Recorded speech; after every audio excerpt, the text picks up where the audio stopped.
অটল বিহারী বাজপেয়ী বলে গিয়েছেন কি টেররিস্টদের কোনো ধর্ম হয় না, কোনো পার্টি হয় না, কোনো তো আমি এটা বিশ্বাস করি। নিশ্চয়ই 100 বার নইলে সাহস পাই কি করে? যা স্ক্যাম হচ্ছে বা মানে টাকা পয়সার যা লেনদেন হচ্ছে, প্লাস এই আপনার সন্দেশখালিতে যা ঘটলো, তাতে তো কথাটা কিছুটা হলে তো সঠিক। এরকম তো আমার কোনো মনেই হয় না যে কোনো দুষ্কৃতীদের আশ্রয় দিচ্ছে। ব্যাঙ্গালোরের রামেশ্বর ক্যাফেতে বিস্ফোরণের ঘটনায় পূর্ব মেদিনীপুরের কাঁথি থেকে দুই দুষ্কৃতীকে গ্রেফতার করল এনআইএ এবং রাজ্য পুলিশ। জানিয়ে শুরু হয়েছে রাজনৈতিক তর্ক বিতর্ক। রাজ্যের বিরোধী দলনেতা শুভেন্দু অধিকারী তৃণমূলকে কটাক্ষ করে বলেছেন এই রাজ্যটিকে দুষ্কৃতীদের স্বর্গরাজ্য বানিয়েছে। অন্যদিকে তৃণমূল থেকে শুভেন্দু অধিকারীকে কটাক্ষ করে বলা হয়েছে যে কোন পরিবার কাঁথিতে দুষ্কৃতীদের আশ্রয় দিচ্ছে তা সবাই জানে।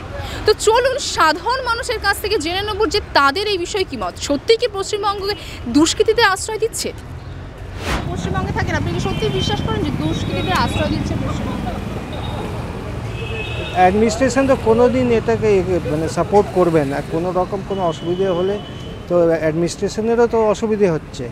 তো আমি এটা মানি না কি এটা মানে অ্যাডমিনিস্ট্রেশনের কোথাও ভুল। মানে ঠিক আছে, এরা নিশ্চয়ই চেষ্টা করবে যাতে যারা দোষী আছে ওকে মানে ওকে মানে ওর ওপরে অ্যাকশন নেওয়া, এসব নিশ্চয়ই করবে। সরকারকে করা উচিত। এটা তো নর্মাল। আমি বলি যে বিজেপি থেকে যেমন তৃণমূলকে বলা হয়েছে তেমনি তৃণমূল থেকেও এটা তো চলতেই থাকে।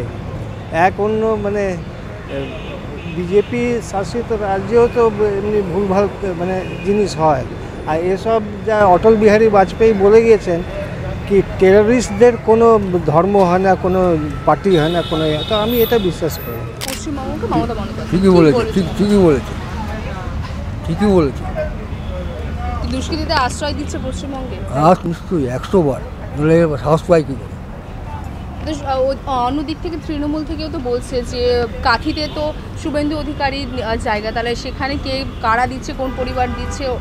তৃণমূল থেকে তো বিজেপি। আরে এইখানটায় আজকের এই পশ্চিমবাংলায় বা বিজেপি আর তৃণমূল বলুন যাই বলুন, একদম শুধু ঝগড়াঝাটি আর কোনো আসল কোনো ব্যাপারই নেই। এরা মানে মানুষের জন্য নেই। না, এই চারিদিকে যা দেখতে পাচ্ছি, যা স্ক্যাম হচ্ছে বা মানে টাকা পয়সার যা লেনদেন হচ্ছে, প্লাস এই আপনার সন্দেশখালিতে যা ঘটলো, তাতে তো কথাটা কিছুটা হলে তো সঠিক। এই বিষয়ে তো কোনো সন্দেহই নেই। আচ্ছা, তৃণমূল থেকেও কিন্তু বিজেপিতে বলেছে, মানে শুভেন্দু অধিকারীকে উল্লেখ করে বলেছে যে ওনার তো জায়গা কাঁথি, এই কাঁথি থেকে উদ্ধার করা হয়েছে। তাহলে তৃণমূল থেকে এখন দেখুন, শুভেন্দু অধিকারীও জন্মস্থানটা হচ্ছে গিয়ে তৃণমূল কংগ্রেস। এখন কে দোষী কে নির্দোষী সেটা তো আর আমরা এখান থেকে বসে বলতে পারবো না। তবে এক হাতে কখনো তালি বাজে না, দু হাতেই লাগে তালি বাজাতে গেলে। তো অটোমেটিক্যালি আমার ধারণা যে সব পক্ষই দোষী, মানে এই বিজেপি বলুন বা তৃণমূল বলুন, এরা দুপক্ষই ইকুয়ালি মানে আর কি। এরকম তো আমার কোনো মনেই হয় না যে কোনো দুষ্কৃতীদের আশ্রয় দিচ্ছে। রাজনীতি নিয়ে অতটাও আমার মানে সেই মানে চর্চা নেই, কিন্তু আমার মনে হয় না যে পশ্চিমবঙ্গে কোনো রকম দুষ্কৃতীদের মানে ওরা আশ্রয় দিচ্ছে, এটা আমার মনে হয়। আপনারা দেখলেন সাধারণ মানুষের কাছ থেকে আমরা তাদের প্রতিক্রিয়া নিলাম, এবং এখানে আমরা এক ধরনের যেন মিশ্র প্রতিক্রিয়া পেলাম।